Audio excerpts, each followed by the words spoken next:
It's never a good idea to take over a project that someone else has started.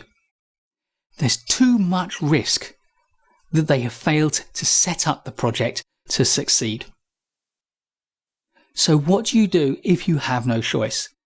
If you are requested or required to take over a project that someone else has started and has, for whatever reason, had to step away from? That's the question I'm going to answer in this video.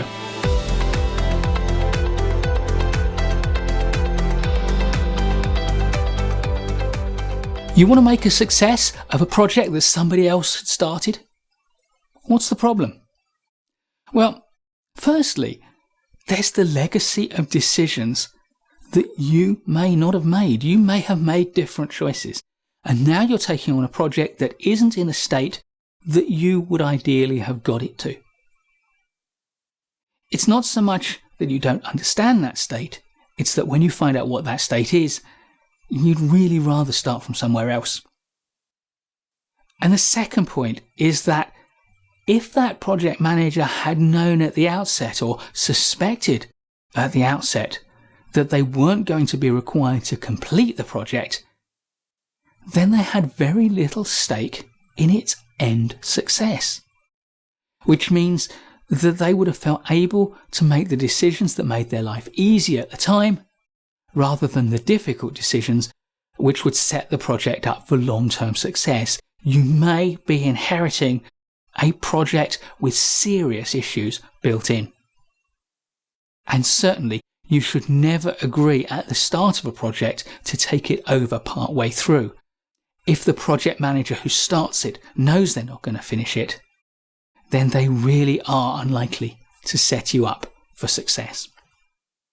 But what are you going to do if you do have to take over a project? Well, my ultimate project takeover formula has 6 ingredients. And I'm going to split each of those 6 ingredients into 3 components. Ingredient number 1 is orientation. You need to get to know the new project. And the first component of this is to stay calm, to not get caught up in excitement, to coolly, calmly and rationally assess where you are. Then you need to ask questions and listen to the answers.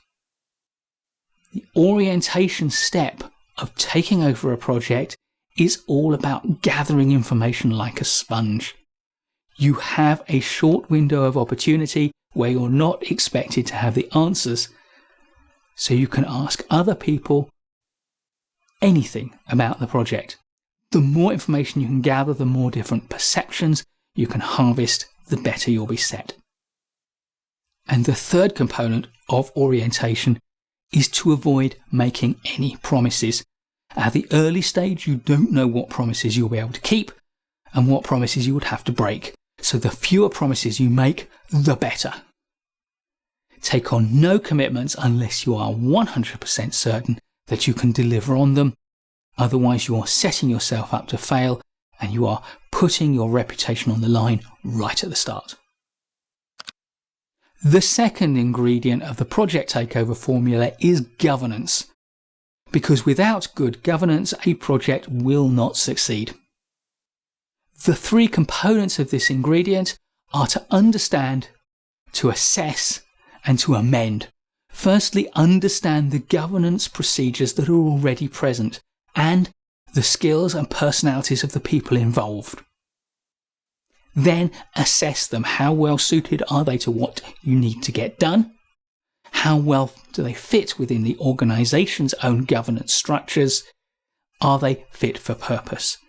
And then, if they are not, if you need to make changes, amend them early on, immediately after you've taken over the project, because you have a window of opportunity, you have leverage. If you want me to do this, if you want me to succeed, then I need some changes. The longer you wait, the more entrenched the governance will become, and the harder it will be for you, therefore, to make changes to it and to get the governance structures that you need. The third ingredient is your team.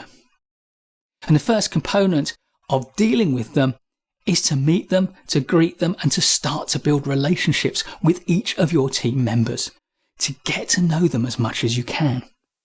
The second component is to convene a team meeting, get people together, speak to them, answer their questions, understand where they're coming from, reassure them, but be honest.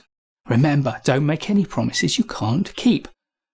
And having convened your team and spoken to them as a whole, then the third component is to set up one-to-one meetings with each of your team members. This will help you to get to know them, but will also enable you to deal confidentially with their concerns, with their desires, and to help you to set up the allocation of team responsibilities that are going to take you through the first stage of your ownership of the project. The fourth component is your stakeholders. And again, you're going to need to meet and build relationship with your stakeholders, just as you have to do with your team. The three components of your stakeholder group are your key stakeholders, who will determine the success of your project or its failure. And then secondly, there are the users, the people who will directly be using the products, the services, the processes that your project generates. And thirdly, there are the suppliers, the people and the organizations upon which you will be dependent for the success of your project. The fifth ingredient of the project turnaround formula are your project definition and plans. Yes, you need to understand the project definition and the project plans that your predecessor has led. So the first component is to review all of the documentation that you have available to you. Secondly, you have the opportunity to revise them. You need to build a definition and plan that you can stand behind, that you believe will lead your project to success. And thirdly, you can then take your revised plans, definition, budget, business case if necessary, and get them signed off. Just as with the governance structures, you have a window of opportunity where you can amend the plans, the definition, even at a fairly fundamental level, because coming in, you can assess what you've got and make clear statements if you don't believe they're fit for purpose.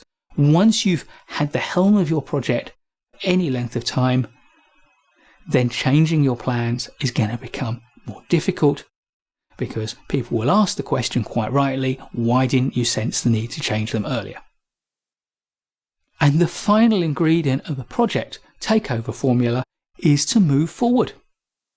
You've done all the groundwork, now you need to move forward, having done that groundwork, and start to deliver the project, to move it forward from wherever it has been parked. The first key component of this is the monitor and control cycle. Constantly be monitoring what's going on in your project and making adjustments and changes to control that project to keep it on your new plan and within the bounds that have been agreed by the governance structures. The second core component is, of course, communication. Some people would say, and I think with some justice, that project management is 80% about communication. You need to build the communication channels for day-to-day communication with your team members, with your governance structures, with your stakeholders, with your suppliers, with your users, with everyone who needs to know what's going on in order to make their own informed judgments and in order to support you.